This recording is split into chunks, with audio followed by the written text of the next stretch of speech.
Sam Altman relance le débat sur l'avenir des grands modèles de langage. Il estime qu'une génération de chercheurs a maintenu le frein trop longtemps parce qu'ils étaient trop certains de ce que la mise à l'échelle ne pouvait pas accomplir.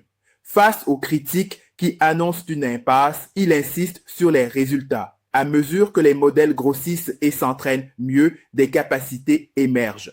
Le message est clair. Les données soutiennent la poursuite du scaling. Dans ses propos, Altman cible une dynamique. Des chercheurs ont figé leurs attentes sur ce que le scaling ne pouvait pas produire. Ils ont projeté des plafonds avant que l'on observe pleinement les gains.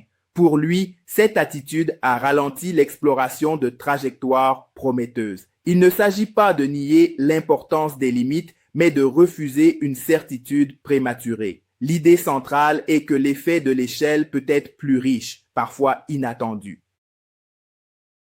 Altman met en avant un argument pragmatique. Les résultats comptent. Il affirme que les LLM surpassent déjà l'humain dans certains domaines. Il cite aussi des exemples où des modèles ont résolu ou infirmé des problèmes qui avaient résisté pendant longtemps, ce qui pousse les spécialistes à se demander ce que cela signifie pour leur discipline. Toutefois, il souligne une nuance essentielle. Pour des tâches très longues nécessitant un jugement fin, les modèles restent souvent en retrait.